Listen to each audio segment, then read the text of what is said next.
December 2, 2001. The seventh largest company in America files for bankruptcy. $63 billion in assets. Gone. 20,000 employees. Jobless by Christmas. The largest corporate collapse in American history.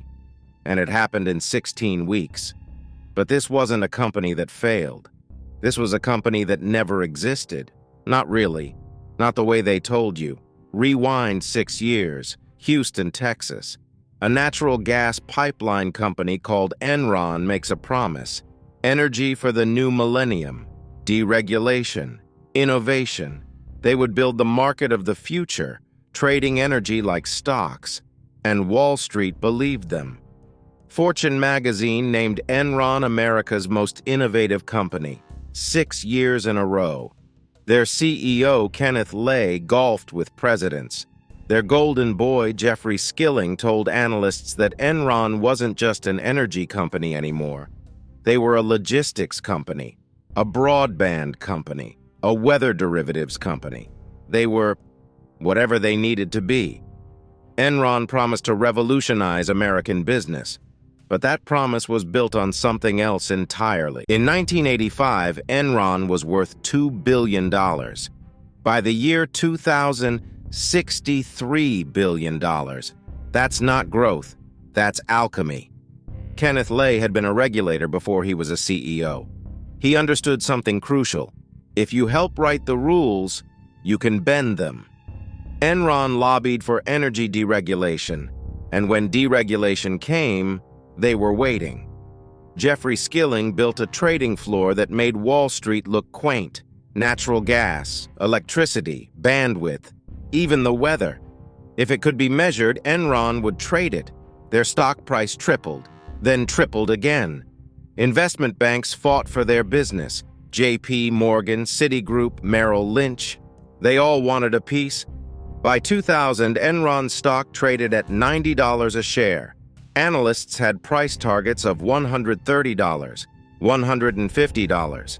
The company reported $101 billion in revenue that year. They were untouchable.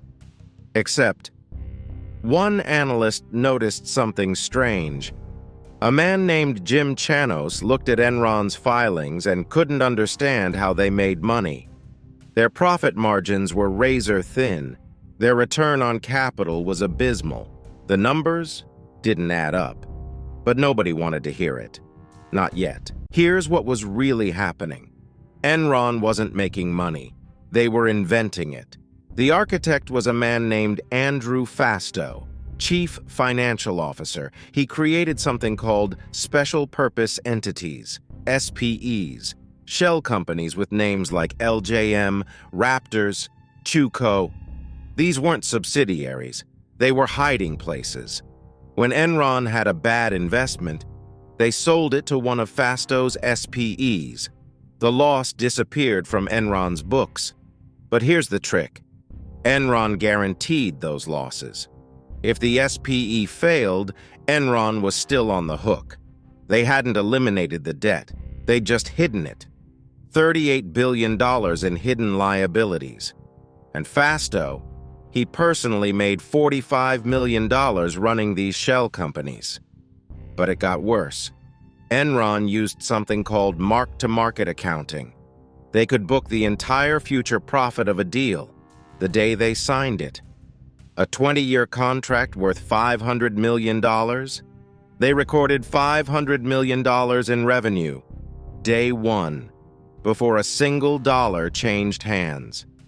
Arthur Andersen, one of the most respected accounting firms in the world, signed off on everything, year after year. The SEC didn't blink.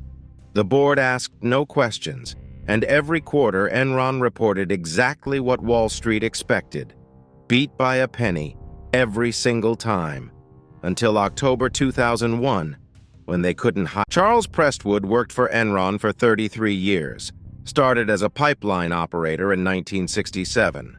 By 2001, his retirement account held $1.3 million in Enron stock. The company encouraged employees to invest their 401(k)s in Enron shares. Loyalty, Belief. Charles believed. When the stock collapsed, his $1.3 million became $8,000. He was 63 years old. He went back to work, mowing lawns. Janice Farmer was 54. She lost $700,000. She'd planned to retire at 55. Instead, she took a job at a grocery store, making $8 an hour. 20,000 employees lost their jobs in a single day. Their severance? $4,500 each. Meanwhile, executives had cashed out $1.1 billion in stock options in the years before the collapse. They knew, and the employees who trusted them, they were just the beginning. October 16, 2001. Enron announces a $544 million loss, and then something nobody had seen before.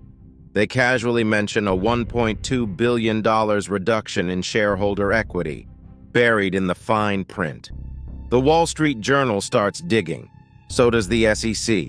Within days, the questions come faster than Enron can answer them. What are these SPEs? Why is your CFO running side deals? Where is the money?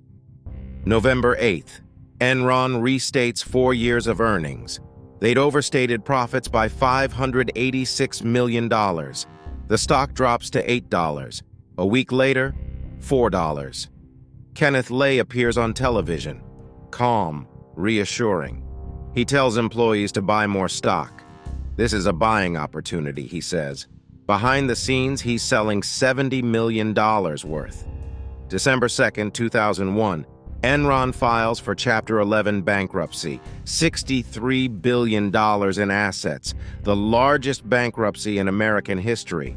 Arthur Andersen starts shredding documents, literally, trucks full of paper. The FBI shows up, then the Department of Justice. Andrew Fastow is arrested. Jeffrey Skilling is indicted. Kenneth Lay is charged with 11 counts of fraud and conspiracy. On May 25, 2006, the jury delivers its verdict, guilty on all counts. Jeffrey Skilling was sentenced to 24 years in federal prison. He served 12. Kenneth Lay was convicted on 10 counts. He faced 45 years. But 6 weeks after the verdict, he died of a heart attack in Aspen, Colorado. His conviction was vacated. Technically, he died an innocent man. Andrew Fastow served 6 years. He now lectures business students about ethics.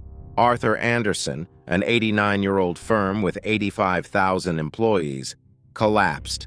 Their conviction for obstruction was later overturned by the Supreme Court. But by then, it didn't matter. They were already gone. Congress passed the Sarbanes-Oxley Act, tighter regulations, harsher penalties. Corporate executives would now personally certify their financial statements. And for a while, it seemed like things had changed. But here's the question. Enron happened because thousands of people looked the other way. The bankers, the lawyers, the accountants, the regulators, the board, the analysts who kept their buy ratings until the very end. If everyone is responsible, is anyone? Subscribe to Empire Omitted, the stories